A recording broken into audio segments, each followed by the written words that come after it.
Welcome to the Rethink Leadership podcast with me, Jeremy Blaine, CEO of Performance Works International. This podcast is grounded in business, digital, workforce, and leadership transformation for our times. My aim is to initiate conversations with experts, leaders, professionals who've got a story to tell and who we can all learn from.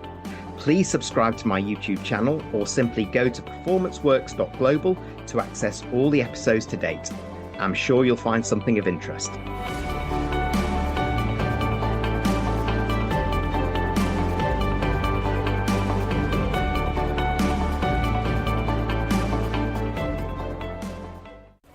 My guest today, Anna Samaya, is a leader and has extensive technology and people leadership experience, operating both at C-suite and board level at one of the Big Four management consultancies.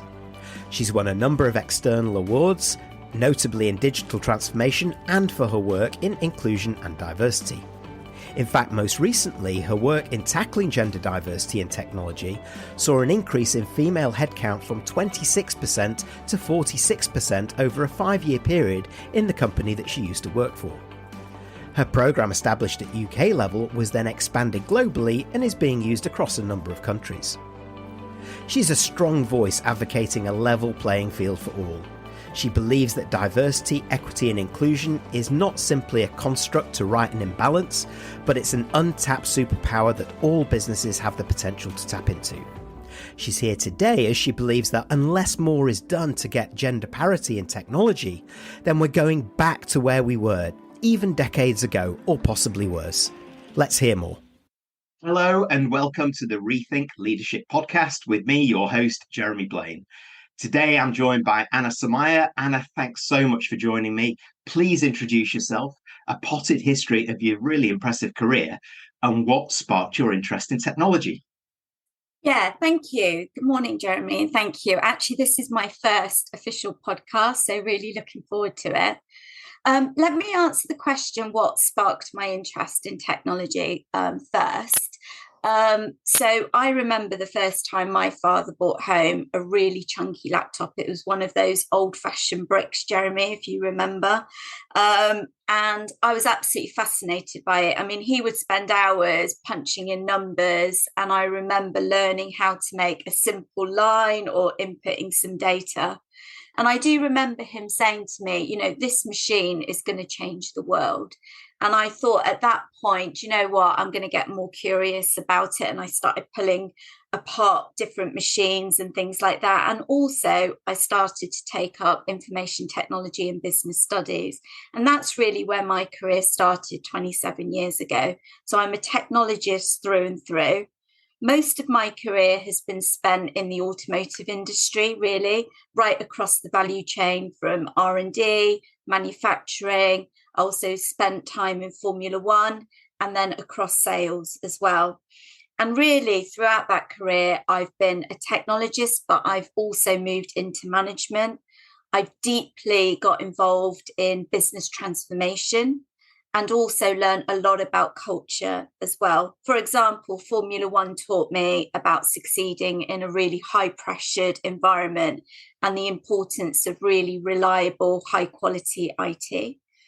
My final 4 years at Honda was where I took on my biggest role as the C-suite, leading technology across 28 countries across EMEA. And I remember actually Honda celebrating the first woman on the board at the age of 65. And whilst that was a celebration for so many, it was an eye-opening moment for me to go, actually, I need to move on. I'm not waiting till I'm 65 to get on the board. And that's when I got headhunted to go and move to KPMG. And I started as a client-facing manager, senior manager, working across different industries. And that was quite important for me because all I'd known was automotive. I really wanted to check, was my skills transferable in other industries? And I got to work across financial services, healthcare, corporate industries as well. I also did some fantastic roles at KPMG. I got asked to be a people leader, looking after a large number of people and learning the business operations of a professional services, especially a big company like KPMG. And the last 4 years, I then got asked to lead on their digital transformation, where I helped them. And it was actually at KPMG where I founded their signature program, getting more women into technology, called IT So Future, which I'd love to talk a bit more about in a little while. And it came to a point when I was at KPMG and I thought, you know what, you sort of reflect, don't you, every few years, and you go, is what I'm doing making sense? And for me, I thought, actually, at the end of 2021, I'm going to go and do this on my own. And I thought I'd like to start a portfolio career where I'm using all my experiences working across a number of clients. So I was lucky enough to land my first non-executive director role for a technology startup, which I'm loving. They're actually growing as a business, and they're doing some really innovative stuff, and they're building a platform, a technology platform service. So for me, it's technology through and through. I'm also a trustee for a homeless charity, which is in the heart of Swindon. So I really feel like I've got a sense of purpose there, helping our community. And I'm an independent consultant, so working across a number of clients. I'm also a mentor to 5 ladies today. And I'm just about to start my own business, Jeremy, a charity which is really focused on something that I'm most passionate about and what keeps me awake at night, which is about getting more girls into technology. And I really feel like I need to pay that forward. So overall, that's my career. I love what I'm doing. It doesn't feel like work anymore, and it actually does give me a sense of purpose. Wow, and I suddenly feel like I've achieved nothing Oh, in my life or my career. Wow, a multifunctional technologist, leader. I love that point actually that you raised with Honda, you know, that yeah. eye-opening moment. It's been 65 years and here's the first woman on the board, and how enlightening for some that would have been, but how kind of scary for others thinking, I'm not waiting till that. I think I really get your point on that It one. was a dark day for me, but a celebration for so many. And it was at that point that I just thought, no, not for me. Oh, I can totally imagine, but then taking things into your own hands after you left the consulting world to do that yourself, the community focus being purpose and people kind of focused too, very much at the heart of how more enlightened leaders are looking at their contributions, not just to business and to startups, let's say, but to society and to the communities where we live, where we serve.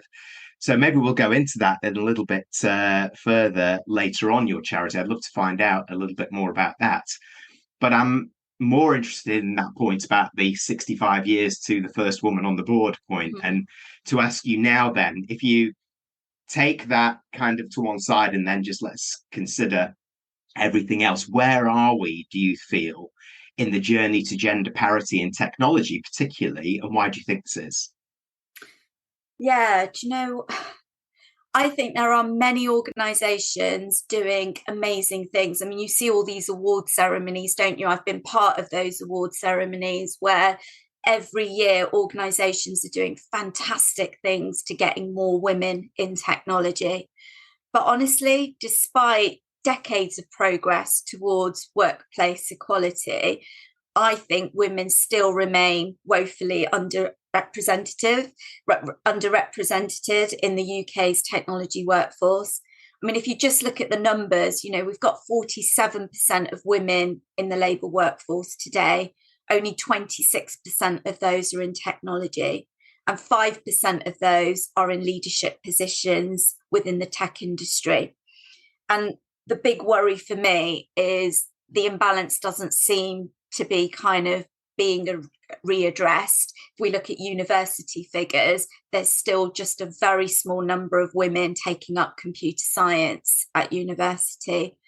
And with the fact that the tech industry is the third fastest growing industry, we know the demand for technology is increasing significantly, but the supply of diverse digital talent just isn't there. And your question is, why do I think that is? I just don't think we're attracting girls particularly into technology. We know that gender bias kind of starts at school and continues through every stage of a girl's life. Gender socialization, for example, in the different ways that boys and girls perceive the world around them, and particularly the fact that there's gender stereotypes, societal expectations. Girls don't want to split up from their friends at school, and therefore there's a lack of willingness to study technology. We've heard time and time again that the academic curriculum is really focusing on things like the hard skills in technology, coding and things like that. But we know more and more importantly, the soft skills are becoming far more important in technology, where potentially robots of the future can do some of those hard skills, but actually cognitive, empathy, collaboration, creativity are all skills that we're going to need more and more of in the future. And you can't be what you can't see. There just isn't enough technology role models. I think it's a major barrier in terms of girls wanting to go into technology, and it sort of re-emphasizes those stereotypical views that girls have of who works in technology. And I think also if you look at it from the lens of women of colour, I wasn't particularly encouraged. Yes, I played on my father's computer, but actually I should have been a lawyer or a doctor, not necessarily encouraged to go into computer studies. And so all those things for me are the reasons why, unless we change some of those things, particularly the stereotypical views of girls coming into technology, I just don't think we're going to get there fast enough. Yeah, so many things resonate there. And I'm beginning to understand the roots of the charity that you're setting up and going to drive forward here too. The fact that across the industry, it's barely over 25% in terms of women in tech, and then just about 5% at leadership level says everything. And it's where that combination of the supply and demand and the changing perceptions, isn't it? Yeah. You're so right. And of course, you talk about those soft skills being important. This is the age of human-centered leadership, yeah, and driving forward in the digital era. I think the human touch is more important than it ever was. They are not soft skills in my world. They're power skills. Yeah. And those are the things that are going to make the difference. I shall and use maybe that you're from right. now on. Power skills, not yes, soft but skills. you're welcome. Yes, yeah, that's right. No, I think, but it's right though, isn't it? It's like these are the tough to do things within business, and it's where a lot of leaders fail, and it's why a lot of employees leave, not the company. They leave their leaders and managers for the behaviours and perceived capability gaps that they have, often on the human side. So I think I will come back to your charity around that, but of course, you were in a position, you talked about that for KPMG, the IT's her future. I'm keen to talk about that a little bit more now in terms of tackling gender diversity personally in technology in the company that you were in. You won awards for it, and I know that you've left now, but can you share what first inspired you to set up that program and a few key takeaways that you could share that might benefit other businesses? Yeah, sure. So, I mean, I've talked about why it's so important to have, diversity in technology, the fact that we haven't got enough girls and we haven't got enough diverse talent. In terms of what inspired me, if you can't tell already, I'm totally passionate about inclusion and diversity, but mainly because of my lived experience as a British Asian woman in technology. Also, I'm a mother of 2 young daughters as well. And for me, diversity is not only a moral imperative, but it is a really powerful business requirement. And for me, inclusion and diversity matters. Technology is touching everything we do, from driverless cars to our education system, to our homes, to everything. And we cannot have this all designed only by men. We need diversity of thinking, whole brain thinking in technology. We need to make sure there's unconscious biases designed in all of this as well. And when I thought about setting this up, I looked at the future really, and I was sort of at the time targeting 2025. My charity's looking at 2030, which isn't that far away really. And we know the workforce is changing. The workforce by 2030 is going to have 17 million more women in the workforce. UK is set to be the most ethnically diverse country by 2030. And therefore, we need to ensure that we've got equal opportunity for all of these individuals. And we've got fairness. Women should not be missing out on a career in technology that pays particularly well. It's got longevity, it's got purpose and meaning behind it. And actually, it really taps into some of those power skills that women are inherently very, very good at. For example, I use the right word there, power skills, not soft skills. So whilst the workforce is changing, and I've talked about the world changing, needing technology in everything that we do, every industry, every part of our lives, with the demand going up, we're just not attracting enough talent. And that's why I set up IT's Her Future. And that's why I continue to set up the charity, because even though I've left KPMG, the passion and the need and the demand to bring in diverse digital talent hasn't disappeared. In terms of some of those key takeaways, I have left KPMG, but I'm happy to share with you some powerful things that I set up. We went from 26% of women in technology to 46% by the time I'd left. And we won multiple awards for it. So just a few key takeaways. When I joined KPMG, it was 2015. I didn't establish the program till 2016. And one of the first things I did was watch. I came in and I looked around me, and we had loads and loads of networks. And I joined a lot of the networks. And when I wanted to get involved and make a difference, it wasn't that easy because there was so many people already doing things around it. And I thought one of the conscious decisions I made is I'm not going to set up a network. I'm going to set up an action group. So whoever joins, and that change, slight nuance change of a network versus an action group is quite important. Whoever joined IT's Her Future had to act. It doesn't matter whether you were a partner, whether you're a graduate, you needed to do something on it. Therefore, you're not there just to listen. You're there to take some kind of action. For people to take action, you need to have a strategy and you need to have a direction that's set. So one of the first things I did was look at the data. What is the data telling me? Where are we bringing in talent? Where are we losing talent?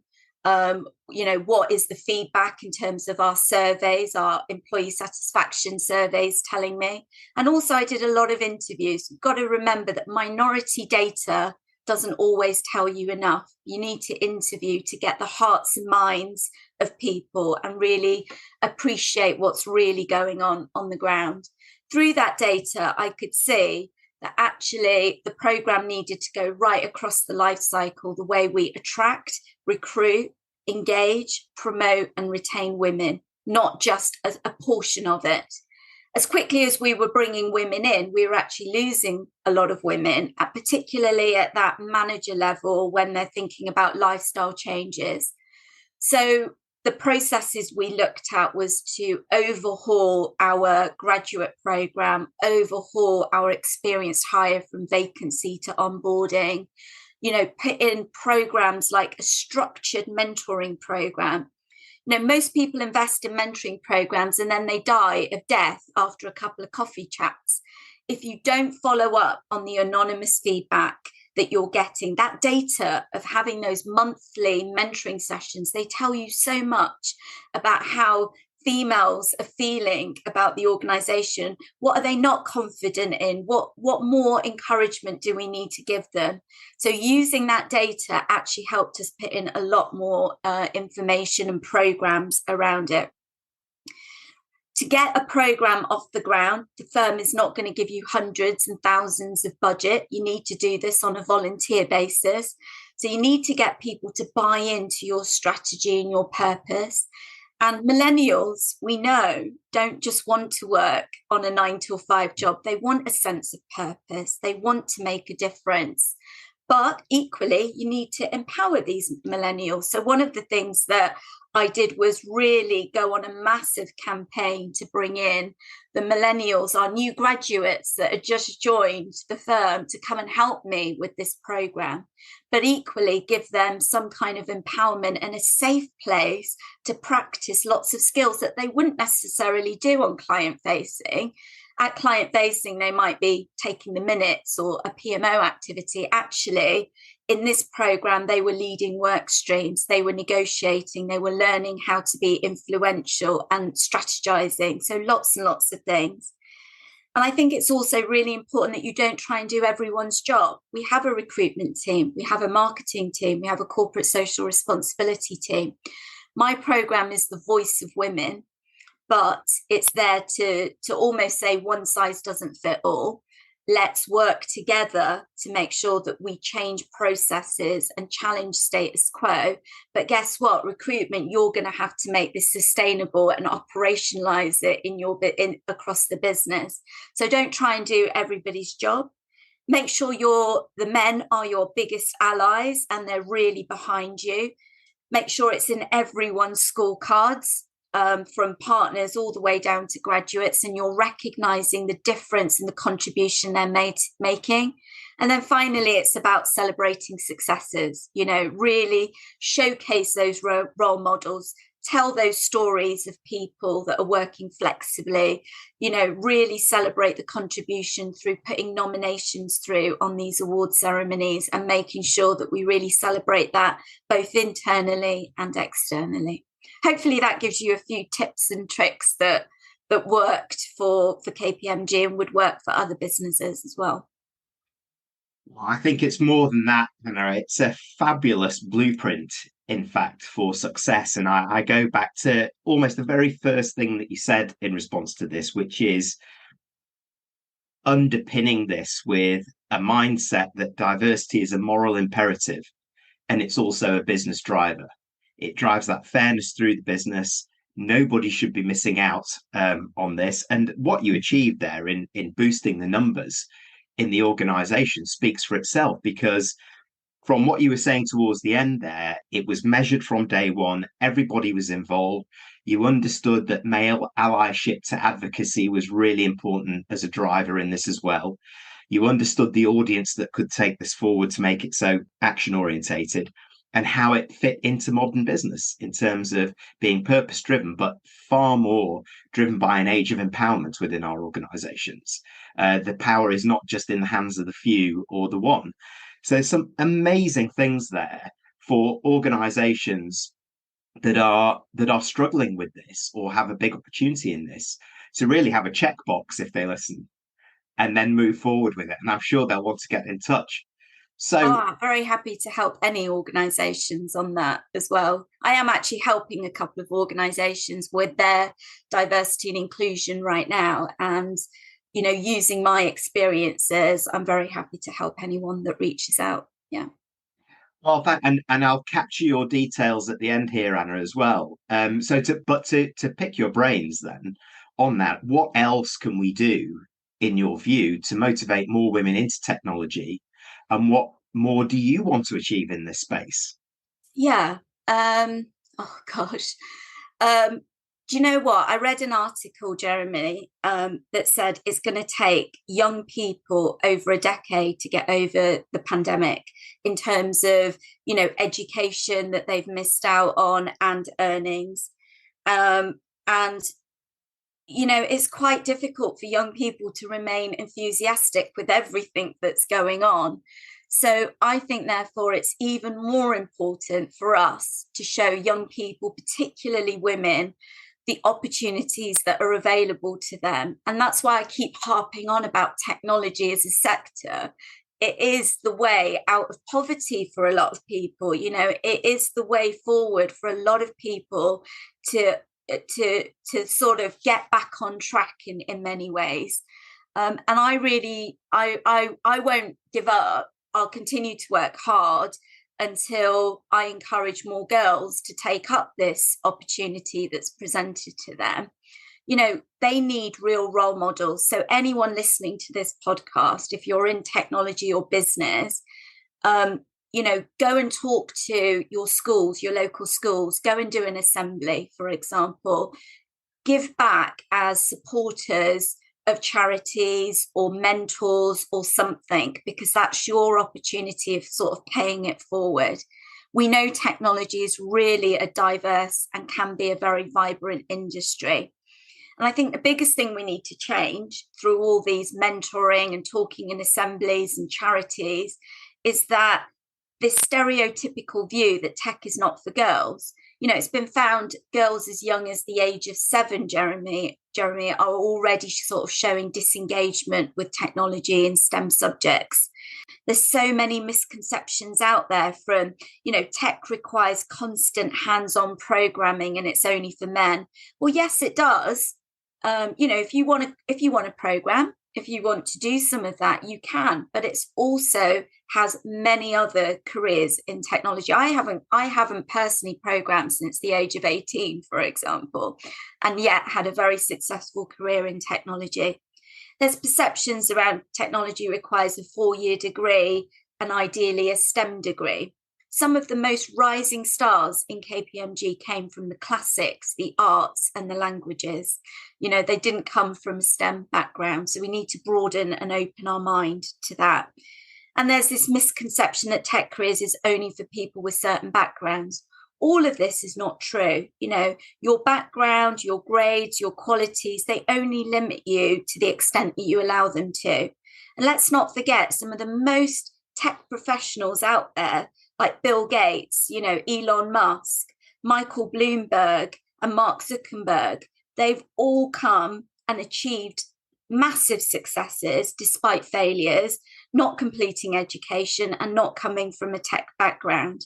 So we do need to remove some of those myths and focus on the important qualities that are important in a tech career, such as having confidence, courage, continuous learning, self-motivation, continually learning in a fast-paced tech environment, for example, showing passion and potential for technology. All those things, I think, will help. And it's what I'm trying to address as part of the charity, really. Wow. And we'll come to that in a second. Again, going back to something you said very early on in that point, is that it's a societal play, not just a business play as well. And we all have a duty of care. It's not just those coming into technology, but those of us that can actually be mentors, pay forward our own experiences within the communities where we operate, so that we can encourage and we can start actually changing the narrative and changing some of these stereotypes and myths that you talk about. While you were saying there, tech is not for girls, in inverted commas, it's football, soccer has done that particularly well. They've taken the negative stereotype and they've used it almost as a marketing play. You play football like a girl. Tech is not for girls. It's a similar kind of thing. They've used that or words like that in an advertisement to grow what women's soccer is all about these days. I mean, we saw what the European championships were like, but everybody was then wondering, well, has it had the impact that it could do? Because that was the European Championships. But of course, the league has now started and it's just gone to another level. I think I was reading, was it last week, at the Arsenal match, 47,000 people turn up. Yeah, amazing. So you can change perceptions, and maybe the IT industry needs to get out of those blinkers and say, what has everybody else done? Around this, and let's try and do something similar and make it exciting again. Perhaps, I don't know. Exactly. Well, you mentioned your charity there, and I was going to ask you what we can expect from you over the next couple of years. And I suspect, because now you're going to be the CEO of this charity too, you're on your boards that you do. Maybe I'll look at it in a different way. So when you look back in 2025, what will you have changed and how will you have done it? Yeah, good question. Do you know what? I hope my wish is by 2025, which isn't that far away, is it either, is that through the intervention from my charity, from others, And I want to say there are so many people doing amazing things in this space, but we all need to get behind it in a big way. Is through that intervention at key stage 2, 3, 4, and 5. I never want to hear, and I've heard this so many times in my time at KPMG and beyond, that girls say, no one came to my school and talked to me about a career in technology. I didn't know. I thought this was just for boys. I can't do this, for example. This isn't for me. Or they've got misconceptions or stereotypical views. I don't mind if people, diverse talent, don't go into technology, but they've got information, they've got the right information, they can make a balanced choice about what they're doing. And what we're not doing today is giving them the right information to make the right decisions, I think.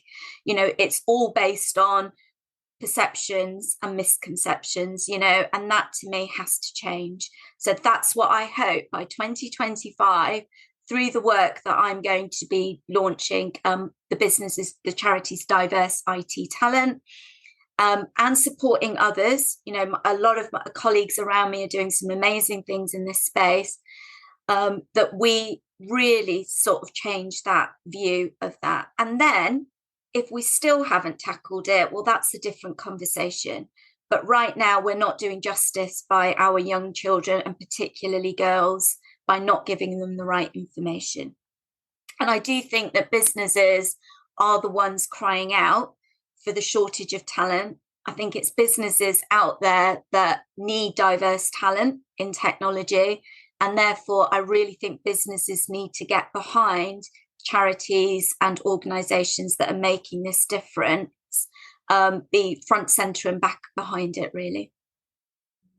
What a great statement of intent to end with, and the best of luck as you launch this charity. Get businesses involved, get everybody involved in the community, and start that process of what you've been talking about here. And I'm absolutely sure those tuning in, many will want to continue the conversation with you. So how do they get in touch, Anna? I'll share with you my email address, if that's the way, Jeremy. I think that's probably the best way of getting hold of me. We're in the process of setting up the charity and the website and everything, so it's not quite ready. But do you know what? It might have been one of your podcasts or somebody. You don't need to wait till everything's complete. Just get started. Yeah, just start. And therefore, the business plan is ready. The mission, the values, the direction is ready. Now I'm ready to start, basically. So bear with me while we get all the kind of technology behind it, but you can get in touch, and you can actually be an early sponsor or somebody, an organization that's really there from the start to help shape it from the beginning, which will be fantastic. So I'll share my email address with you, Jeremy. Thank you. And yes, I think what you're talking about there is the point about progress over perfection. A 50%, 70% solution is okay to start with. So just get it out there. And in fact, everybody tuning in, you can search for Anna on LinkedIn and connect there in the interim. That's a great place to do it. So Anna Samaya, thank you so much for joining me. Plenty of food for thought, plenty of challenge for businesses everywhere, but plenty of opportunity to get more women in tech, more gender diversity out there. And I just feel that you're the person to lead the charge. Thank you for joining me. Thank you, Jeremy. Thank you for tuning in to this episode of the Rethink Leadership podcast with me, Jeremy Blaine. Please subscribe to my YouTube channel or simply go to performanceworks.global to access all the episodes to date. We'll see you next time.